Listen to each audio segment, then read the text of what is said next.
Walk up in this bitch like, yeah, I'm really him. Talking my shit like, bitch, I'm really him, on God.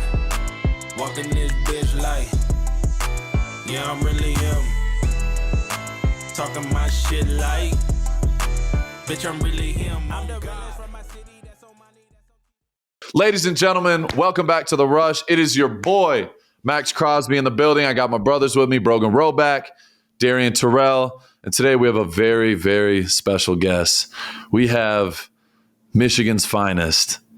We have probably the Michael Jordan of analysts and insiders. We have the man who knows every single thing that's going on around the league before it happens, the first to get the call, the man with the plan, the legend himself, Adam Schefter, in the building. Welcome to The Rush, brother. Brogan, Darian, Assistant General Manager of Eastern Michigan. It's an honor to be with you all. Absolutely.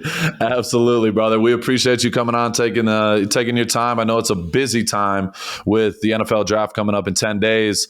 So we're going to make this, we're not going to say, short and sweet. We're going to make it very efficient, and we're going to do it to the best of our ability. We were going to break some big news on the show. We got beat out by the one, the only, Schefty. And so I guess we got to be okay with it. But we'd be remiss not to talk about the big news that hit the wire today about the newest assistant GM at Eastern Michigan University, Maxx Crosby. Give a quick round of applause, 12. Not only that, D, first active NFL player to hold a title as such. Ooh, this dude just stays in the headlines. And it's always for the good things. He's always in that bitch for the good things. Look at him cook. All right, talk to us about how that happened. Like, how did we even get to this point? What are the roles, responsibilities? I got a bunch of texts of people asking me, is this just like for the headlines, or is Max going to actually be, working with the athletes, watching film, breaking it down, et cetera? Yeah. No, first off, unbelievable, bro. I'm so excited. Obviously, it's a extremely big honor. Got to give my credit to Scott Weatherby, Chris Creighton, everybody over there at Eastern Michigan. You guys already know this. Like we're Ypsi lifers, in this group right here. But just them, showing their just love and respect and dedication towards me and my career since day one. I just feel like it's only right. And obviously, I've given a lot back, on a financial basis, but also just taking the time. And there's a lot of things that go along with being assistant GM. I know people have their question marks. Oh, is he just, doing it for publicity or for recruiting, things like that? I don't think people realize how involved, not just myself, but you guys are, and everybody in our circle is. But it's just giving more validity to that role and more structure and more say. And that's what fired me up about the opportunity. We've been talking about it for a couple months now, but we made it come to life, and it's a huge blessing. So, yeah, we're going to be hitting on, obviously the NIL part. But that's something we've already been involved in. The collective, obviously, Darian, you and Hercom doing your deal. But, yeah, with the NIL, just bringing more money and more funds to a MAC school that typically doesn't have the same amount of money as these big Power Fives. That's a huge part of it. A lot of people, when they get weird when they talk about the money part in college sports and things of that nature. But in reality, you got to put bread on the table if you want to get these players and be at the top. And that's a part of it. It's not the whole deal, but it is a part of it. And so we're going to be doing a lot of those. I've already, put in my own money. We're going to keep doing that. We have the Max Match going on right now for $100K matching donations and bringing more cheddar to the table. So we're very excited about that. And then on top of it, the football part, I would not get involved with this just from a stay in the background and just put my face, on the forefront. For me, it's about really making an impact. And like y'all know, and like we all do in this chat, like we are football lifers. And I'm going to be going over as far as recruits, transfer portal guys, going over film, breaking down which guys I like best, having a voice in that room, which I'm very excited about and happy to be a part of. You guys, obviously, we're working through the details, but working on getting you guys that title as well. So that's in the works as well. We're figuring out exactly what that's going to be, but you guys are going to be helping along the road. Like I said, we're all in this together, and be breaking out players. Get Darian. Darian knows what the best linemen look like. Brogan knows what the best quarterbacks look like. So we're definitely be helping on that end. So for my part in that, just given my football knowledge and my vision and my IQ of football, like, I'm going to be able to help in that way. Obviously, I'm not there in Ypsilanti. I'm definitely going to be there, throughout the year from time to time with my schedule, but virtually and on the phone, obviously, I'm going to be helping out a lot in that area. So, yeah, we're doing a lot of things across the board. But, yes, I will be involved heavily, and I plan on helping take this program to the next level and help us get a MAC championship. That's my only goal. And I know you guys think the same exact way, but yes, I am not just putting my face out there for, clicks and likes. I'm definitely going to be involved. And that's something that I've already been doing, but now it's just more, like I said, more valid and gives me an actual title. And I'm very excited about it. No, we're excited, bro. Yeah, we talked about it, I think, with the Penn State thing at first. Number 11, the best rushers wear 11. And we joking around, we're like, the best rushers need to wear 92 at Eastern. And that's part of the gig now, right, Max? So, and that's just one of many things like you just hit on that you're going to be a part of. And you hit it nail right on the head, man. That place turned us from boys to men. And we really grew up there. So for you to do what you've already done there and you're continuing to do it, I think that just shows, A, how much love you have for the city of Ypsilanti in general. And really just how much I feel like I think we all can attest to this is just how much we owe that program in general. You know what I mean? Max, only offer you had, right? I mean, and look at you, best in the game right now in the NFL. So we love you. We're proud of you. We appreciate, everything that you do on a consistent basis on and off the field. I think if people had to look at what your day-to-day looks like, they would be overwhelmed just to see it. Right. And then let alone you live it. So we love you, bro. And we're just super pumped. We appreciate just being along the ride. And yeah, it's Eastern forever, baby. You already know that. EMU gang. Also, and this is the last thing I'm going to leave y'all with. If you are a player, recruit, high school kid, transfer portal guy, Eastern Michigan is the best school in the MAC. If you want a chance to go to the league, if you want a chance to be around myself, these guys, some of the best to ever do it in the MAC, period, come to Eastern Michigan. Don't be scared of the big moment. You know what I mean? We talk about this all the time, but Eastern Michigan is where it's at. I know people like to hype up the Westerns, the Toledos. No offense to them. We don't need to shade them. None of that. But Eastern Michigan's where it's at. Chris Creighton has been there, the longest tenured coach in the MAC, period. He has built bowl teams back to back to back to back. And we're only getting better. And our goal is to get a MAC championship. So if you're a guy that is trying to play high quality Division I football and get the best out of yourself and also become a man, which is the most important thing at the end of the day, go to Eastern Michigan. But we like to start our show off with a little this or that. We call it the 2-minute drill, okay? We're not going to do the list too long. Last couple weeks I've had like 13 questions. We probably only got to like 3 of them. So we're going to keep it at 5. And you can answer as long as you desire, but we're going to get right to it right now. So starting off, Cam Ward, Shedeur Sanders. Cam Ward's going to go number 1. And I think if you talk to the people around the league, I think they prefer Cam Ward. But it's funny with the draft because the more I think I know, sometimes the less I find that I do know. Like all of a sudden tonight, right before we tape this, the Giants are going to Boulder to have a private workout on Thursday with Shedeur Sanders. So does that mean all of a sudden that Shedeur Sanders is back in play at number 3 at a time when nobody thought that was the case? And I do think that Shedeur does have some support within that organization. Now, are they going to go ahead and pick Shedeur at that point in time? We'll see. But I do think that Cam Ward is going to go number 1, and then we'll see what happens beyond that. But Cam will go first. Okay. Who do you, in your professional opinion, who do you like more? Who do you think's the better quarterback? Max, I have not studied these guys, and okay. I don't study the college players. What I like to do is I like to talk to the people who do study these college players, and I form my own opinions. And I could tell you that Shedeur's got some support. He's got some detractors. Cam, it seems, has got a lot of support.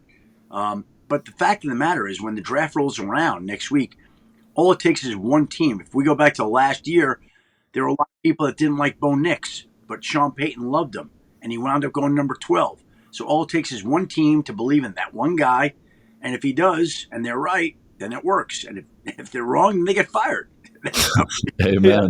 It's cutthroat, but it's true. 100% true. I love that. Okay, number 2. Which time do you prefer more, the draft or combine? Oh, well, I would equate it to time at school. Okay, and let me say this to you like this. He's like neither. No, hold on. The draft is like your finals in the spring. You know you're days away from freedom for a couple of months. Combine is sort of like, I don't know, it's like your midterms in the winter. You still know you got to get through all this cold and all these tests and all these papers before you get to the final exams. So the draft is like your finals, and it's so close to being the end of the race. Like, I look at every NFL season as a race, like a marathon. It starts in July, and the marathon goes till after the draft. So right now we're at like the 25-mile mark of a 26-mile race, and I get about 1.2 to go, and I'm tired and I'm a little run down. But I got a second win. I'm ready to go strong here for the final 1.2 miles and finish the race strong. So the combine's probably at mile marker 18, maybe even less, because you got free agency in front of you. And as long as there's free agency looming in front of you, then that's bad. That's bad, because that's the worst time of the year. March is by far my worst month. I love it. No sleep, literally. March is to me what training camp is to Max. Okay? It's like his August is my March. Right, Max? Yeah, no, it's real. It's real. It's the game. It's like you're preparing for war. You know what's coming, and you know you can't. There's no escaping. There's no any of that. You just got to embrace it head on. Yeah, 100%. More physical. It's physical and mental. It's both. You know, I don't got the physical part, but it's training camp is relentless, and this job, in its own way, in a different way, in a kinder, softer, gentler way, is relentless. For sure. Amen. Okay. Worst to deal with, GMs or agents? Yes. Here's the thing. What I say about that is, I've been fortunate enough to do this for 35 years. Yep. And so there are some GMs that I really like, and there are some GMs that I don't like quite as much. There are some agents I really like, and there's some agents I don't like quite as much, right? So it's I wouldn't say it's one or the other. I would say that the longer I've done this, whether this is right or wrong, I say if I don't like dealing with somebody, I'm just not dealing with them. Like, I'm not going to call the guy. That's the way it goes. I'd rather not deal with something. Like, okay, there's an issue with this team or this player, and I don't like that GM or that. You know what? I may just skip calling the guy and find a way to get what I need anyway. So I wouldn't make a blanket statement that, that I prefer GMs over agents or agents over GMs. It's people, Max. It's a people deal. Yeah. I could say, do you prefer players or coaches? I'm sure there's some players you really like. Yeah. You like. There's some coaches you don't like. There's some players you don't like, right? 100%. That's how it works. So if you don't like them, you just send them over to Rap Sheet or somebody, right? Essentially, you're like, all right, they can break this. Anybody, but people go, I know I'm dealing with my life. Yeah. Amen. Focus on you. That's all you can do. Amen to that. Okay, we got I got 2 more for you right here. Yep. Ann Arbor or Ypsilanti? Oh, come on, man. I'm talking to the assistant GM of Eastern Michigan. No chance. Ypsilanti. Hey, tread lightly. You got 3 Ipsy boys in here. So. I know. Hey, I got 3 Ipsy boys who are bigger than the one Ann Arbor boys. So, okay, Ypsilanti it is then. Ypsilanti. There we go. He's a change man. There was only one right answer on that one. Amen. Okay, who do you think goes higher in the draft? Ashton, Jeanty, Omarian, Hampton? Well, I think Jeanty is the guy that teams look at and regard as the top back in this draft. Hampton's going to be a 1, I expect, and he's got a bright NFL future, and there are so many good running backs in this draft. No doubt about it. Like, that may be the deepest position in this draft. Yeah. Scouts Inc., I think, has, 11 running backs in the top 100 players, which is the most since 2008, which was a draft when they had Darren McFadden, Chris Johnson, Jonathan Stewart, Mal Charles, like a bunch of great backs. And this draft supposedly has a huge number of great backs as well. And I know a lot of people think the Raiders are going to take a running back in round 1, and they might. We'll see. But I wouldn't be surprised if they wound up going with a guy like Membu, the offensive tackle, instead of a running back. But we'll see. Your GM, John Spytek, his son, Jack, he's 10 years old. He told his dad that if you don't draft Ashton Jeanty, I want a new family. I did see that. Hell of an ultimatum right there. Yeah. Hey, you see it though. The kids, it's almost like fantasy football when the wives come into play. They do the least amount of research, and for some reason, all the women always win in fantasy football, even though we think we know football like that. It's almost the same with kids. You saw it last year. What happened with the Giants when they released the Hard Knocks? The kid was like, "Yeah, take Jaden Daniels. He's the best guy in the draft." All this, and look what happened. A lot of times the kids know. They just get it. They're on because it. they're simplifying it. They pay close attention to it, right? Like Jack Spytek, with all due respect, has probably watched more college football than I have. I've spoken to a lot of people, but Jack Spytek is all over that. So he knows talent when he sees it. By the way, 100%. Jim, it's like being a coach's son. The coach's son, usually those are the smartest football players. Well, this is the GM's son. So of course he's going to be smart at scouting players. He's getting ahead of it already. And I'm not trying to take away from Jack at the age of 10, but there's a lot of people that recognize Ashton Jeanty as a great talent. Yeah, no doubt. Jack is a baller too. If Jack is watching, throwing the football with him on the field a few weeks ago. His kids, they definitely got some potential. So shout out to the whole Spytek family. And that's a great family. That's a great family, Max. Those are good people, in all honesty. Absolutely. No doubt. Max, imagine if he's a quarterback with the last name Spytek. That's pretty badass. Yeah, no doubt. No doubt. He's got a bright future. There's no doubt about it. Hey, Rush family, I got something super exciting to share with you guys. The Bitcoin conference is coming to Max's very own Las Vegas, May 27th to the 29th at the Venetian. All right. The Bitcoin conference is the world's largest gathering of Bitcoin enthusiasts and industry leaders, hosting names like Michael Saylor and Donald Trump. This is the premier event to dive deep into the world of Bitcoin with presentations from renowned experts, groundbreaking announcements, and invaluable networking opportunities. Whether you're a seasoned Bitcoiner or just curious about the future of digital capital, this conference has something for everyone. I'll be there. Plus, with official after parties every night, it's not just about learning. It's about connecting and celebrating with like-minded individuals. Get your networking skills on, all right? One thing you guys need to know, though, the Rush audience gets a special 10% discount on all ticket types, okay? Just go over to b.tc/conference/2025 and use code THERUSH at checkout. That's b.tc/conference/2025 and use code THERUSH at checkout. Go snag your ticket today. Secure your spot now and join the digital revolution. This is your golden ticket to be a part of an event that will define the future of finance. Okay, so we're going to just roll into some normal questions, have some conversation. And I kind of wanted to start it off. We're talking about GMs and draft and things like that. I kind of wanted to stay on that note. Schefty, obviously you got the inside on a lot. Draft is the Wild West when it comes down to, trades and things of that nature and, guys, surprise picks and things like that. I kind of wanted to focus on who do you like, is there any teams right now, are you getting any insight on, potential like wild card slam dunk trades, like some team coming up out of nowhere? You know how that kind of goes under the radar for a long time until last second? Is that you don't have to obviously spill the beans. I know you got the inside, but like, are you hearing some rumors that there could be some like big splashes that nobody expects? Well, I'll say this.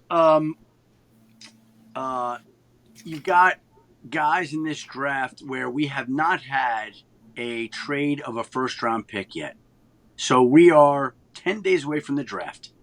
And it's the first time since 1993 that every team now holds its initial first round draft pick. And I think part of that is that this quarterback draft class is not considered to have as much quality as some of the other draft classes. So like usually when teams are bouncing around the board, they're doing it with the idea that they want to go get a quarterback.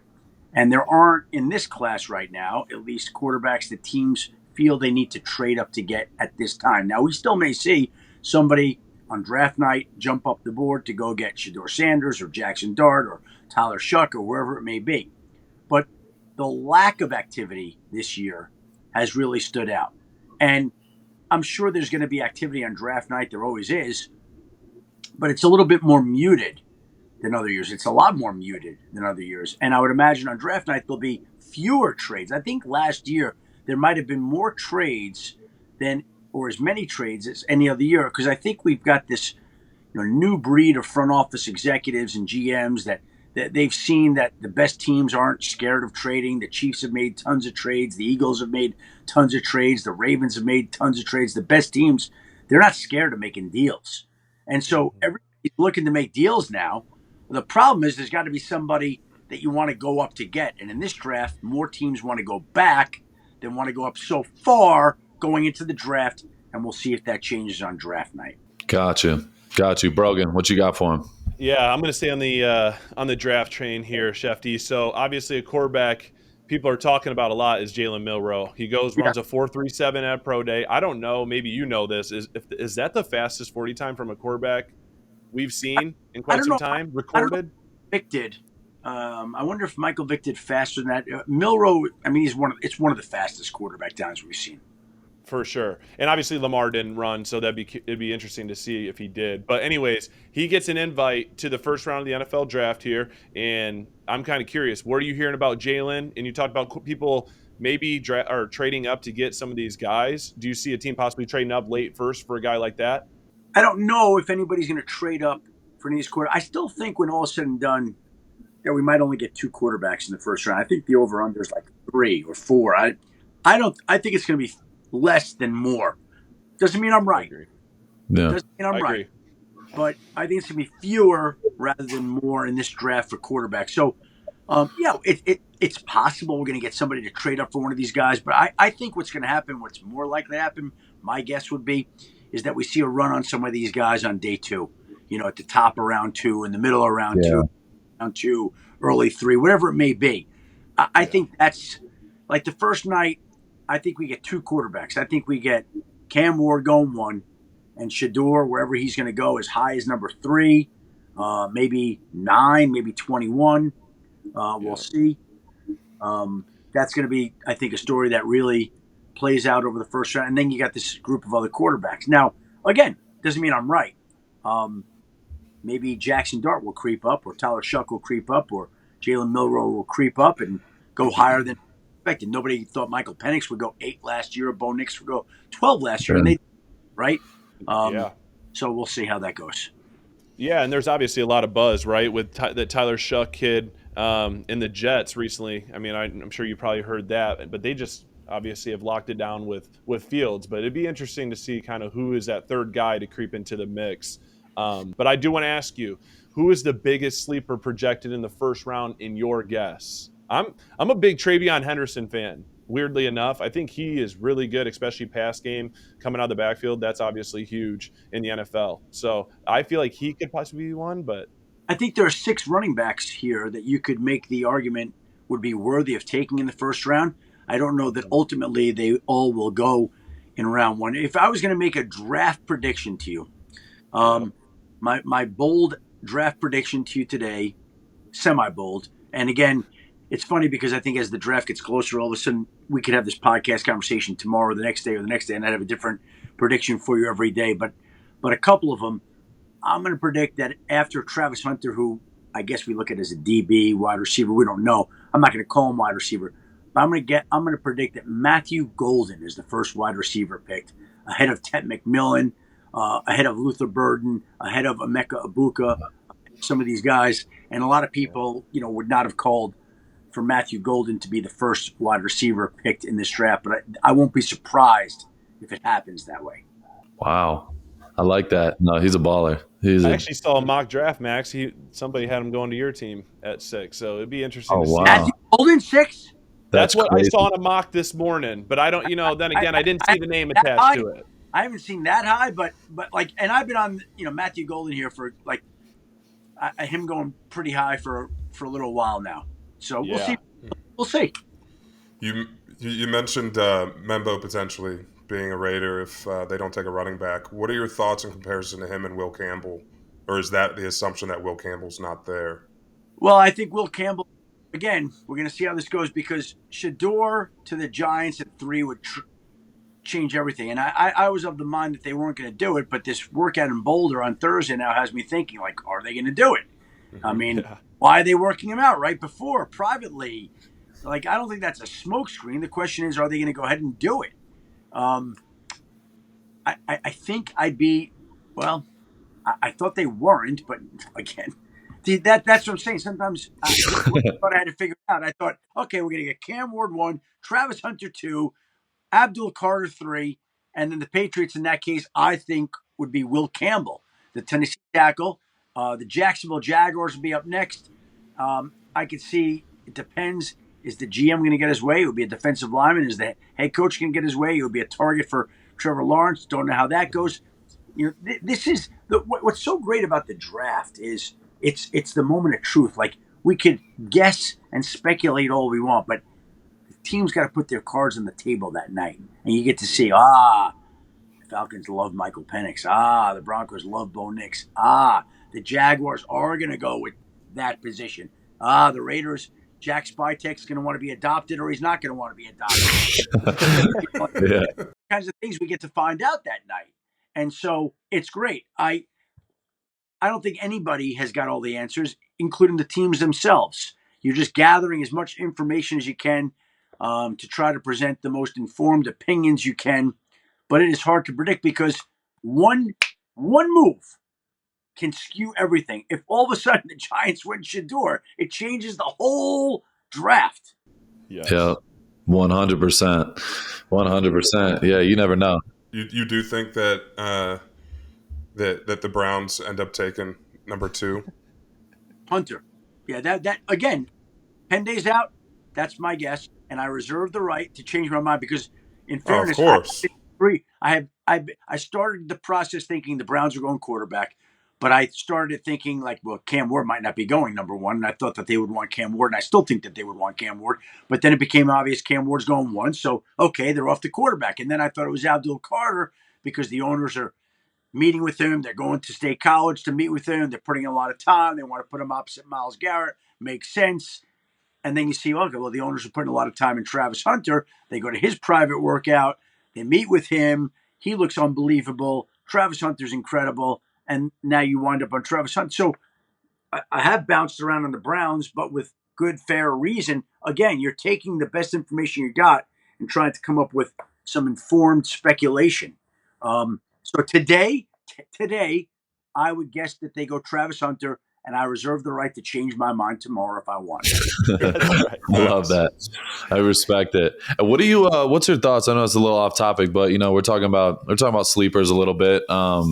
What's your thoughts on Sawyer from Ohio State? Where do you think he ends up falling in the draft? Because I'm a fan of him. I like his game a lot. Obviously people are gonna say, "Oh, white Deanna tattoos." Obviously, you're gonna love him. But I've had the opportunity to talk to him a little bit and watch his game, and I think he's super underrated. And I think his ceiling is a lot higher than people are giving him credit for. Where do you think he ends up falling? Warrior, leader, right? Yep. Hold on a second. I got my notes here. Hold on a second. Yeah, get them notes out. Based on what I've gathered, it sounds like he could be a 2. It sounds like he could be a 2. Now, could somebody like that creep up into the first round? Yes. You know who I think is going to go higher than people think? Carson Schwessinger, linebacker, UCLA. Yes, he's a dog. I'll bet he's a 1. I'll bet he's a 1, Max. I agree with you. That's CJ's guy. You obviously know CJ, but yeah, CJ's got him. CJ's guy? I didn't even know that. Yep. CJ loves him. He speaks the world of him. And CJ is going to keep it real. So he likes him a lot. I didn't even know that, and I've never discussed him with CJ, but that's interesting to me because I had one team talking to me about him, and like, oh my God, they were raving about this guy. I love that. Speaking, so we're on the topic of exciting whites. What's your thoughts on Cam Skattebo? Where do you think he ends up? Because I'm a Skattebo fan. I love that guy. Draft? Yeah, where do you think Skattebo falls? I'm a huge Skattebo guy. You like him, huh? Really? I just like, obviously I love Jeanty. There's so many good running backs. I love Jeanty, obviously. But Skattebo, watching him in the bowl game versus Texas, I'm like, this dude is a maniac. He was a beast. Right? Maniac. I would say he's going to be a 2 or 3 is my guess, right in that Oh, range. wow. Well, yeah. That's pretty high. Yeah, I think 2 to 3. A day 2 pick would be my guess for Cam Skattebo. The thing is, again, you got all these running backs in this draft class. So in a different class, he might go a bit higher, but I still think he's a day 2 pick if I had to guess. Yeah. No, it's interesting how the whole I feel like everything just goes in cycles. Like the running back position like 2 years ago was like, oh my God, they're ancient dinosaurs. No one values them. And now it's such a short amount of time. Saquon Barkley goes to Philly and turns them to a Super Bowl team. And it's like now everyone wants running backs. It's interesting to see. But look at all the running backs that made a mark this year. Like Saquon in Philly, Derrick Henry in Baltimore, Josh Jacobs In Green Bay. Yeah. We had a lot of running backs make a lot of marks with a lot of teams. 100%. Right? 100%. Brogan, you got one? Yeah. Are we done talking about Peyton Hillis 2.0? Skattebo? Yeah. I had Peyton Hill team one year. The year where I had him and Arian Foster, and there was a third running back, like 3 running backs going off. It was unbelievable. That was the golden age. That was the golden age. There was so many good backs back then. It was crazy. All right, what's good, guys? You already know I've been talking about MoonPay for a minute now. Whether it's me or it's Darian, we're talking about it. And I'm going to keep bringing it up because it's just that good. The MoonPay app is incredibly user-friendly for buying and selling crypto. It's clean, fast, and easy to use. No headaches whatsoever. No confusion. No BS. But today I want to share about what makes MoonPay so awesome. MoonPay powers the entire crypto world. People call MoonPay the PayPal of crypto, and they're not wrong. Because just like you could use PayPal to buy anything on the internet, now you can use MoonPay to buy anything in crypto. And a lot of apps you're using, or even thinking about using, run through MoonPay to let you buy crypto with your favorite payment methods, including credit cards, debit cards, Venmo, and you already know it, PayPal. One MoonPay account gets you access to the whole crypto ecosystem. It's like your crypto passport. Now, here's where things get really exciting, all right? So lock in here. MoonPay works with Exodus. If you haven't checked it out, Exodus is this all-in-one crypto wallet, exchange, and staking platform. You can buy, you can sell crypto with MoonPay, all within Exodus experience. It's like having a complete crypto command center, everything in one place, right at your fingertips. Remember, while MoonPay makes buying crypto straightforward, also remember it's important to do your own research and understand the risks that are involved. Crypto trading can be unpredictable and you could lose your investment. MoonPay is a tool to facilitate your transactions, not a source of financial advice. Trade responsibly. To the moon! But hey, Max, I hear who's the toughest back in the league to tackle right now? I like this. Ooh, Yeah, I like this. turn the tables. Toughest back to tackle. Honestly, there's a lot. There's not. Everyone thinks about like the big name. I think one of the most, and I've said this since college, and I played him all the way back to his Toledo days. Kareem Hunt might be one of the hardest dudes to tackle in the league. Just because he's so like his low center of gravity, he's strong, and he does not care to put his head on like anybody. He will lower his shoulder, try to run through your face every single time. A guy like Kareem Hunt, and I've been playing him for like 7-8 years, or 8-9 years now. Yeah. And he's one of those guys that doesn't get talked about enough. But I think Kareem Hunt is definitely up there. Interesting. No doubt. Still, right? Like, because back, a couple of years ago, that guy was a beast. He's still running as hard as ever. Yeah, I mean, he's not as fast as he was, like obviously in the early days, but he's just tough. Like every time you tackle him, like you really got to tackle him. I think Najee's another big, like a big body back that you really got to smack in the face over and over and over again to get him down. But yeah, I'd say those two. Those are the first two to come to mind. And it's and now you got Najee, in the division. Yeah, I know. That's another CJ and Doug guy. So I love it. We're going to be seeing them twice a year. We're going to have the whole NFL in like 3 years at this rate, honestly. Yeah, they're on a tear. Yeah. They're on a tear. But Shefty, I want to keep it inside the draft still, but move off the player for a minute. Which team do you think, if any at all, holds the most power heading into draft night? That's a tough question.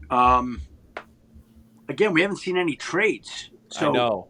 So I'll say this: that if we look at the next 2 years, the Eagles are scheduled to have 20 draft picks. 20 draft picks the next 2 years. Damn. And so, again, I don't know.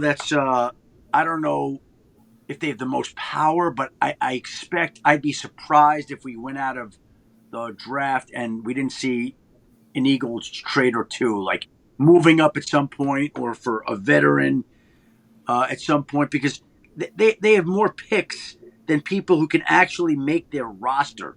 They can't even use all these picks the next 2 years. Yeah. So I think they wound up trading some of them. Who's got the most power? And I don't know if there's any one team that's got more power than another. It's a team that's got a lot of picks. The Niners got a lot of picks this year. They have 11 picks, double threes, double fours, double fives. So there's the ability to do something. Here's the deal. Whoever's going to hit on somebody in one of these mid to late rounds that becomes some kind of Maxx Crosby player, that's the team that's going to have the most power and juice. That's it. And we don't know who it's going to be just yet. Amen. Shefty, I want to peel it back just for a sec back to obviously Cam Ward, Shedeur. They've been huge on YouTube. They've been working out together. It's been competitive as all get out, it seems like, when they're together, but obviously playful. But there's a big battle. Who's 1 and 2 coming into it? It's obviously still probably the top 2 quarterbacks.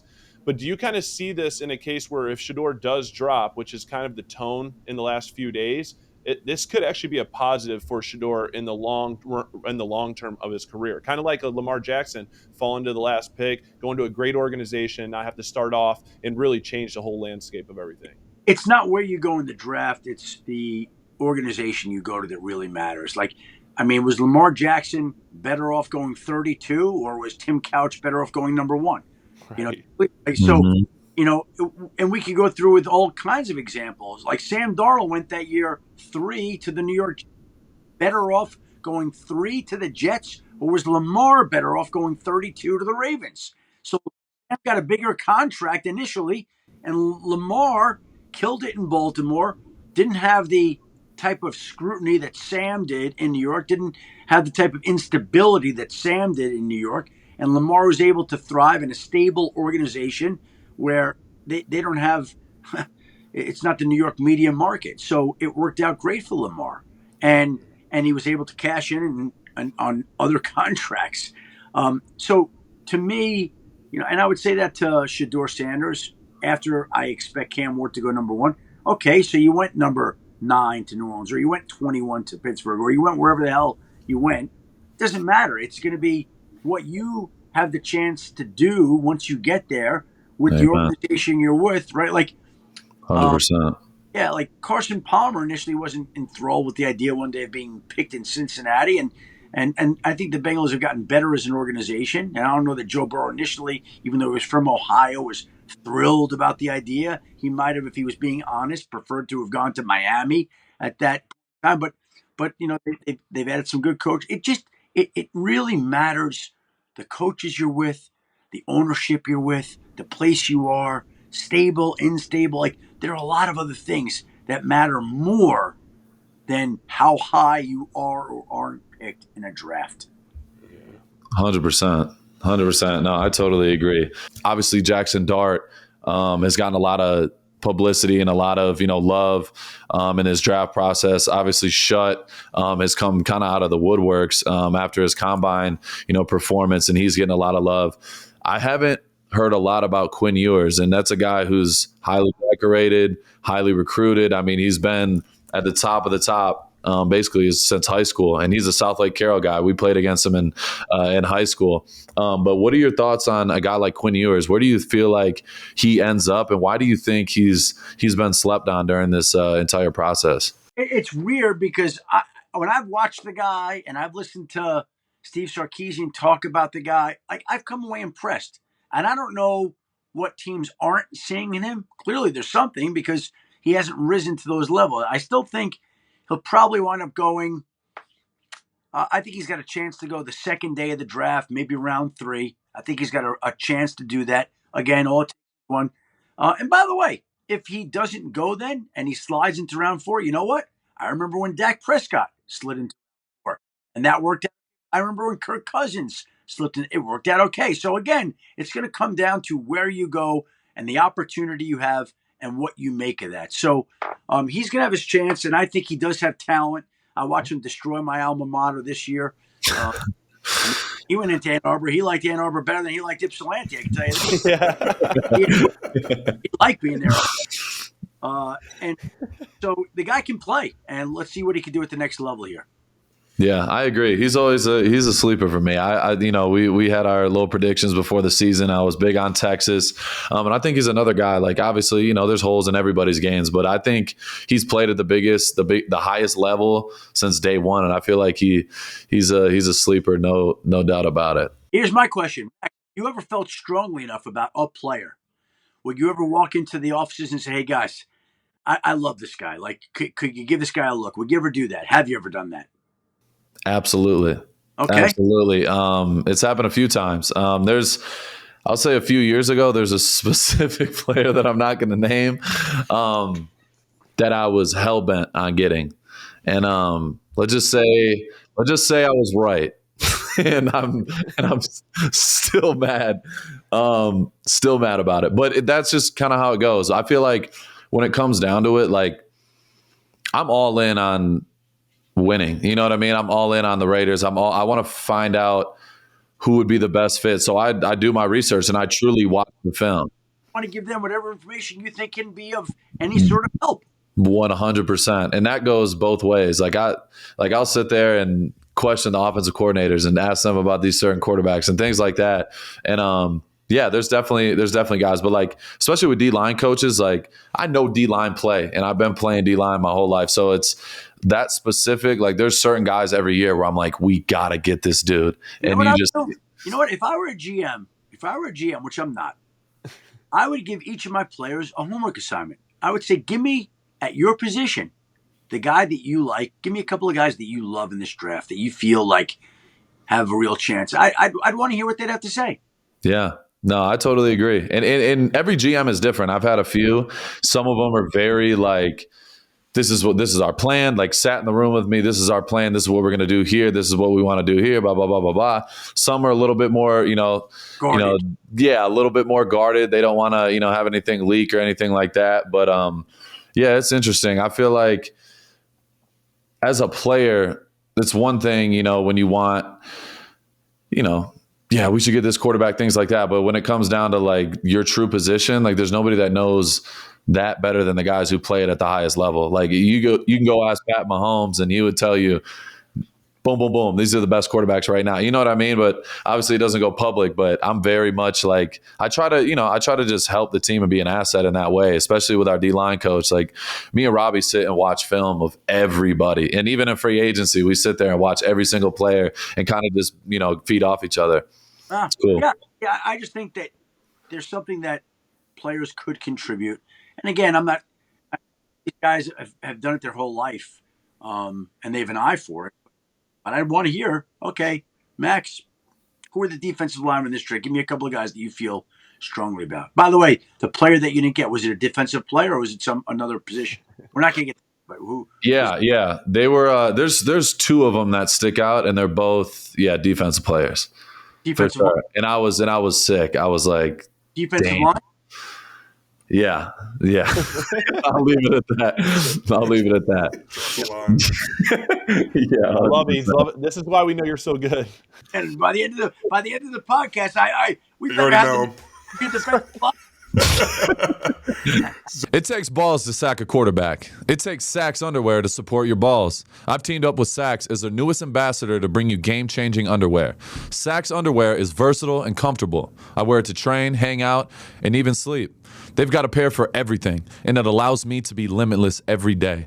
Use my code, TheRush24, for 15% off at Sax.com. Sax underwear with the ballpark pouch changes the game, period.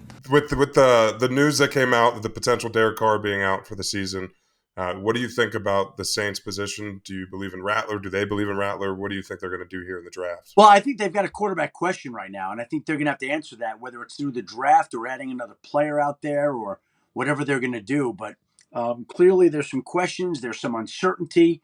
We don't know what's going to happen with Derek Carr right now, and whether they decide to use the 9th overall pick in the draft on a quarterback or go quarterback in the second round. They're going to have to find some type of alternative. Now, maybe they like Spencer Rattler enough, but it'd be hard pressed, no disrespect to Spencer Rattler, to put everything on him right now and count on him saving your season. He might be one of the options, but I can't imagine he's going to be the only option going into 2025. So the NFL is an extremely exclusive private organization. I think we all know that at this point. But in terms of coaches, owners, teams, and they seemingly want to keep their business out of the spotlight as much as possible, right? So with the level of frequency of news that you drop on a daily basis, you kind of crack through that wall, so to speak, so of privacy and secrecy. Who do you think, why do you think your sources trust you to the level that they do now? Well, I appreciate asking the question, and I guess I would just say that done this for over 35 years now. I've done it. Max, you're not even 35 years old. You guys are not 35 years old, right? No. So, like, I've been doing this longer than you guys have been alive. Yeah. And so a lot of people that I've known, like, I mean, it is true. Like, I remember being at Broncos training camp when I was covering the Denver Broncos for the Denver Post, and there's a little boy running around the field that was Christian McCaffrey, and the ball boy was Mike McDaniel, and the guy that pulled Mike Shanahan's headset was Kyle Shanahan. And now these people, these little boys that did these, cool little jobs as little kids are now big kids doing their own thing. And so, there are a lot of people that I've been fortunate enough to know for a long period of time.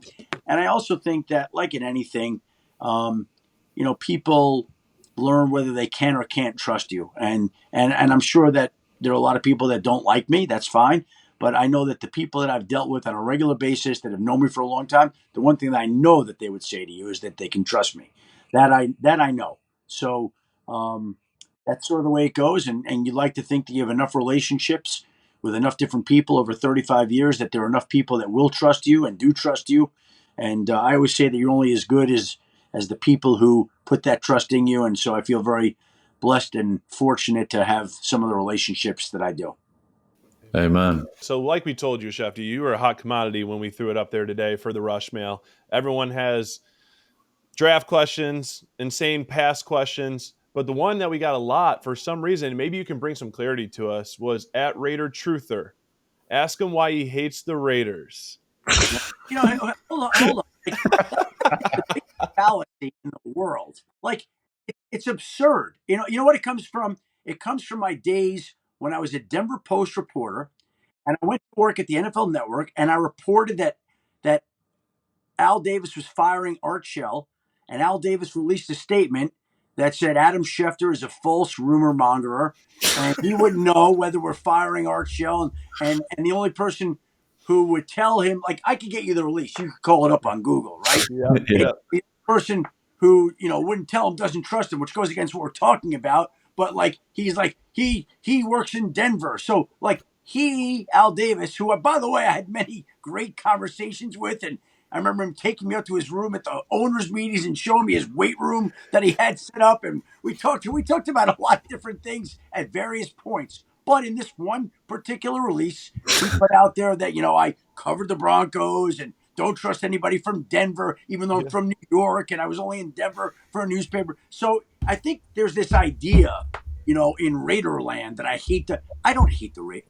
I love Maxx. I love Maxx. Okay. There are a lot of people. Appreciate that, Shefty. A lot of people that come through there. I don't root against teams. I root for people. And there are people that I like. And there have been a lot of people that I like who've come through that organization that I've rooted for over time. It's not like that at all. Like, when you do this job for a long period, you don't root for teams. You root for people. Yeah. Right? That's how it works. I think I saw the video today between you and Al Davis. Was it at the draft or something? He told you he said, you were dying to ask me that the first question when you walked over here or something along those lines. Is that what you're referring to? We had a few interactions. I remember standing with him at the owners' meetings at the Biltmore. And we must have talked for a half hour. And I walked that conversation. I left. I go, he's taking Jamarcus Russell with the number 1 overall pick. No doubt in my mind. Russell. Like, I mean, I just knew that. And so, but I really think that because of that statement and because I was in Denver as long as people think I hate I'm just telling you, like, you could hear in my voice, I don't hate the Raiders. I really don't. Like, there have been enough people there who've worked there that I've really liked over time, that I'm rooting for them, openly rooting for them. I want to see people that I like with every team do well.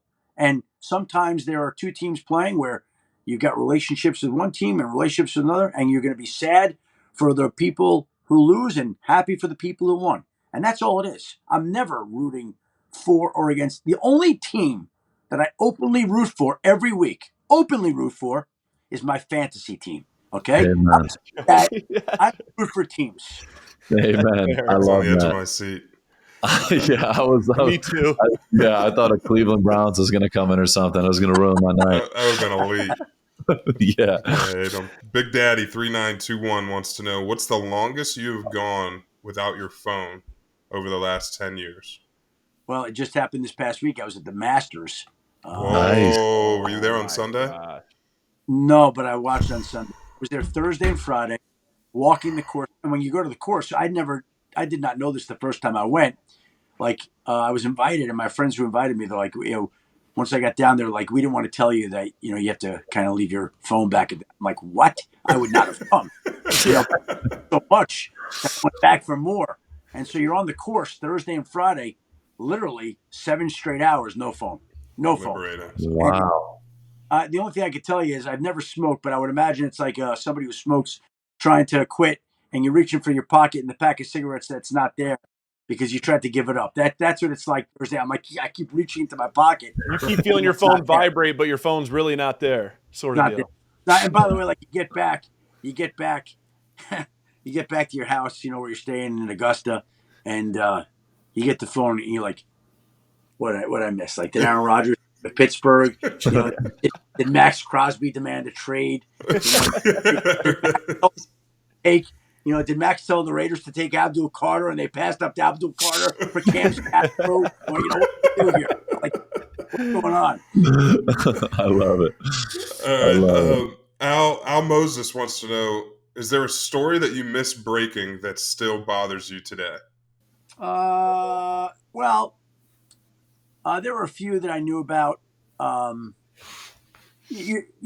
just would say this, that in this business, you remember the losses a lot more than you remember the wins. Mm-hmm. Like, I've been fortunate enough to get any number of stories over 35 years, but I can remember some stories that got away that you were aware of, that you knew about.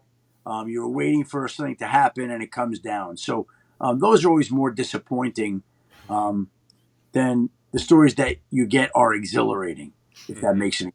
Makes sense. Yeah. All right, last one. Dev Reddy wants to know, when or where will Hunter Renfrow end up? Check it. It's a reminder for me to check it. I would ask, Max would know more than I would, but I would think he would. Isn't he under? He's under contract to the Raiders, correct? Or is he on the reserve retired list? I think. Or I think he's. I don't know, because he's been out for a few years now. I don't know how that works, to be honest. Yeah, I don't. I haven't checked on Hunter Renfrow, so I could not give you a educated answer. Bring Renfrow home. Bring him home. No, why would you not bring him back? Right? Like, why not? The Vegas slot machine, absolute animal. Slot machine. Yeah, 100%. By the way, I bet you Brady would be in favor of that. He knows the value of that. Oh yeah, no doubt. Right? No doubt. I mean, hey, whatever you can get from him. I know he's been out for a little while, but Hunter can spin. That's for sure. That's for sure. I got. This is the first time on the show, but we have a celeb question that just got dialed in. I sent a picture of my buddy Foster Moreau from the Saints, one of my best friends. Great dude. He's a great guy. He's the best. Yeah. He tried to FaceTime me, so I sent him a picture of our little group here, and he said, "Shefty, ask him who we're taking at 9 and tell him I appreciate him." Do you have any insight on who the Saints are taking? I'm going to call him, actually. You just reminded me. I'm going to call him. Perfect. But I would say, honestly, they got a lot of needs down there. And I just think that, you can't go wrong in the trenches, particularly on the defensive line if there's somebody there that could help. I know a lot of people are going to be screaming for the quarterback, but I don't know what they're going to do yet. I think they could use a lot of things. I know the sexy pick, everybody will mock a quarterback to them. I'm not convinced they're doing that early on, although I think they'll address it relatively early on, whether that's round 2 or 3. I don't know if they have all their full allotment of picks or not. Yeah. But tell Foster I say hello, and we'll call it. I will. He's the best. He's He good, is man. the best. Class of 2019, baby. Yep. You already know. So the Saints just need to stay the course. There you go, former Raider, right? And I get along with him. Like, Look at that. Not a Raider thing. The rumors are being shut down today. Exactly. Shefty's a Raider guy. Stuck it to Twitter today. Yes, 100%. So I've been searching forever for a protein shake with clean ingredients that actually taste good. I got introduced to Slate protein drinks by my brother, Dana White, and I was hooked immediately. Slate is hands down the best protein shake on the market. It tastes incredible. All of the flavors are incredible, but I can't stop drinking the French vanilla, which legit tastes like melted ice cream. What I eat can have huge effects on my performance, so I'm always paying attention to what I'm putting in my body. Each can of Slate has 20 grams of protein, 100 calories, and only 1 gram of sugar. I drink 2 of them actually after every workout, and I drink 2 every single morning. And that is not a lie. I know I'm an investor and I know I'm part of the team, but I'm telling you the truth because Slate is a part of my everyday routine. Plus, it's made with no artificial ingredients. That means no artificial sweeteners or flavors. I drink Slate every single day, and now my teammates are drinking it as well. If you're looking for a pick-me-up, Slate has a line of high-protein iced coffees that have 20 grams of protein, plus as much caffeine as 2 cups of coffee. I mean, it's a double whammy. Unbelievable. Start your day the right way. Sometimes, instead of the coffee, I'll grab the mocha latte to get extra protein in the morning. You can find Slate everywhere at retailers nationwide, including Walmart, Target, Kroger, Safeway, and Albertsons. Looking to get Slate delivered directly to your door? Get 15% off your order on slatemilk.com with code RUSHPOD. That's RUSHPOD. Go get that right now. Slate Milk, best protein shakes in the game. Typically on this show, we have a lot of, former players, football, basketball, the whole 9. But today, it's a little bit different. So we were kind of going back and forth. What should we ask Schefty for our Mount Rush? But we decided we're going to go with NFL GM. So in your opinion, who is your Mount Rushmore for NFL GMs all time? All time GMs. All time. 35 years deep, Schefty. You've seen them all. Wow. Well, you know what? I think we'll start with Ozzie Newsome, the Baltimore Ravens GM, who did a tremendous job for a long period of time, who always was tremendous at what he did. You have to think of the great teams and the great rosters, right? So like the 49ers dynasty, the GM back then, I think it was John McVay, and Carmen Policy was the president. They didn't know that necessarily had a true GM. The Cowboys, it was Jerry and Jimmy, so not really a true GM. Although, different dynamic. Yeah, different dynamic. Larry Lacewell made some executed some decisions from Jimmy. The Broncos had different people, and they won their Super Bowls. George Young with the Giants was a great man.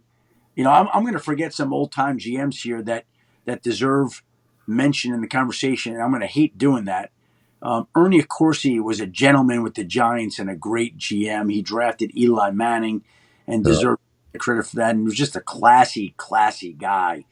Kevin Colbert was a longtime GM of the Steelers who always did a quietly great job for them.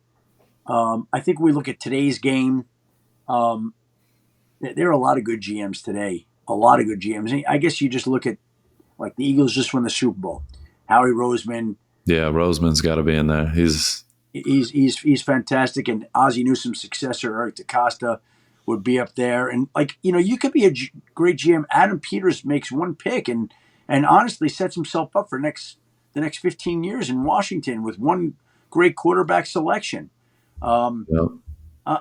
Boy, I'm going to forget some. Bobby Beathard was a great GM in the National Football League. He was with the Chargers. He was with the Redskins at one point in time. Al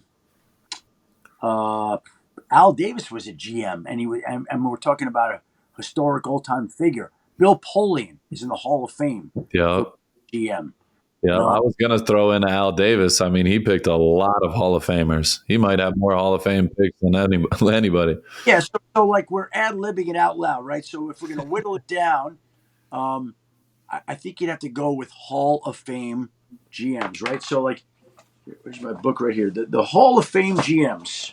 Hold on. We got our book little here, our little record. It has notes and books for every situation. This is unbelievable. It's quite the task. Hold on. Impressive. Here's the Hall of Famers. Oh, it's like every Hall of Famer. And so I want to look at it to make sure I'm not forgetting, because if they're in the Hall of Fame, as a general rule, then they go down as a great GM. That's how I read all my books in school too, just like that. Done. I didn't even open them. Hold on a second. Didn't even crack the seal. Literally took mine back with the seal on. Not a lot of GMs in the Hall of Fame, by the way. A lot of head coaches. Yeah, not a lot of GMs in the Hall of Fame. Interesting. Not a lot of GMs in the Hall of Fame. Well, Al Davis would be one. Bill Polian in the Pro Football Hall of Fame. Ozzie Newsome we mentioned as a GM, but he's in there as a player, not as a GM. There are not a lot of general managers in the Pro Football Hall of Fame.